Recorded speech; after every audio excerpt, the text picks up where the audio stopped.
All right, this is the Unit 2B practice test, page 2. This is 4 through 6. All right, so number 4. The graph of a linear function g is shown on the grid. Which inequality best represents the domain of the part shown? Okay, very important. I only want domain. Okay, I don't want range on this one. So domain, I only want to go left to right. Also, I know domain has to do with x and not y. So before I even look at my graph, let's look at my answers, just like we did on number 1. I should only have x. So look, h and j have x. F and g have g of x, which we all know you can write that as y. So since that's y, and we know y is range, that's a dumb looking y. There we go. And it's blurry. Okay. So we know y does not go with domain, so we know f and g are wrong. Now, if it had asked for range, then the x's would be wrong. Okay, so it depends on which one I ask for.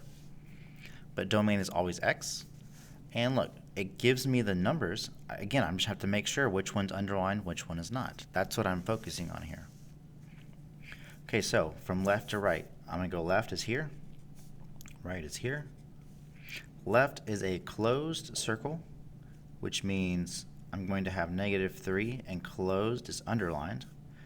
Right is an open circle, so I'm going to have 5 and not underlined.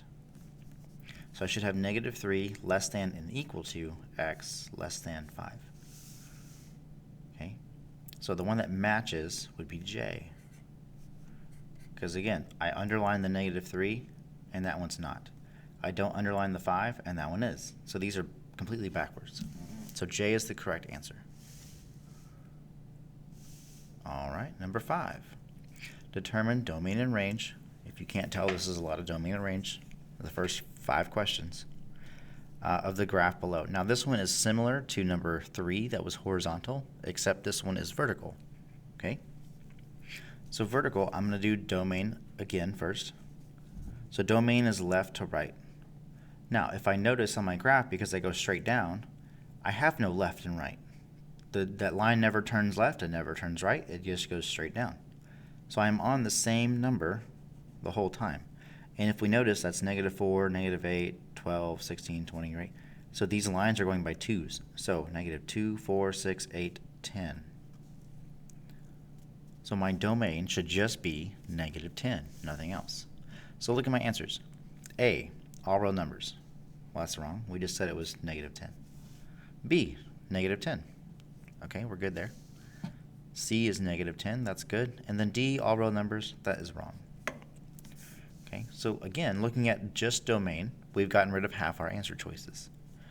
Now we have to look at range. Okay, range is up and down. Okay, so going along the y-axis, where do I stop if I do, or do I keep going? If I look at my graph, my arrow, I have an arrow down here, goes straight down, which means I'm going to go towards -infinity. Okay, that's the bottom. I never stop.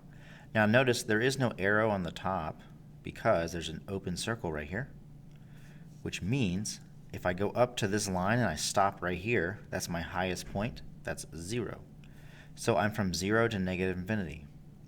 All right, I never go above 0. So look at my answer choices. This one says all real numbers. Well, we just know that's not true because we just said I stop at 0. I don't go above. So if I don't go above 0, I can't be every number. Which only leaves us with C, and C says that it's less than 0.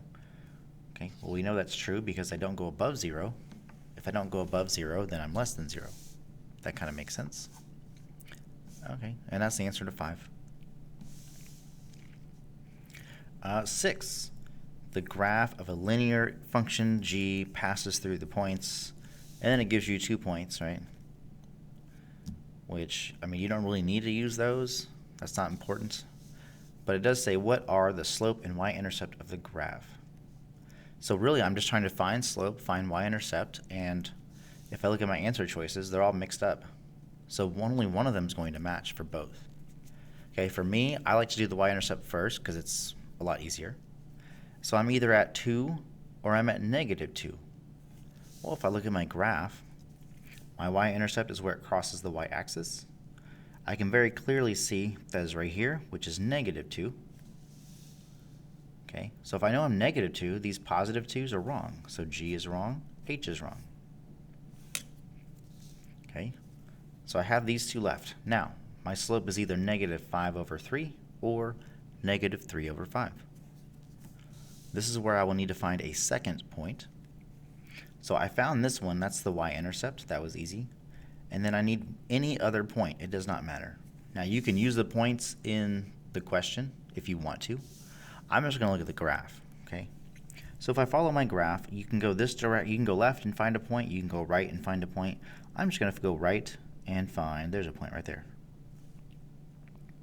Okay, and that is what, 5, -5? Which, okay, yeah, it gave it to you in the question, great. You can use it if you want to. Okay, slope. So slope we know is rise over run, and I always want to go from my left point to my right point, so left to right. So if I start here, my rise, well, am I going to go up or down? Well, I have to go down, we know that. And I go down 1, 2, 3. And we know going down is negative. Okay. We also know that because all of these answers are negative, so we can't get away from there. Okay, so we know it's -3, and then we count over 1, 2, 3, 4, 5. Okay, now since slope is rise over run, that's the vertical over the horizontal, so we know if we just write it out, -3/5. So I look at my answer choices. F is wrong, and J is right. Okay, and that is my answer for 6. So again, I don't want to make these videos too terribly long. That way you don't have to sit through a whole bunch to try and find what you need. So if you need any more, then please go find those other videos.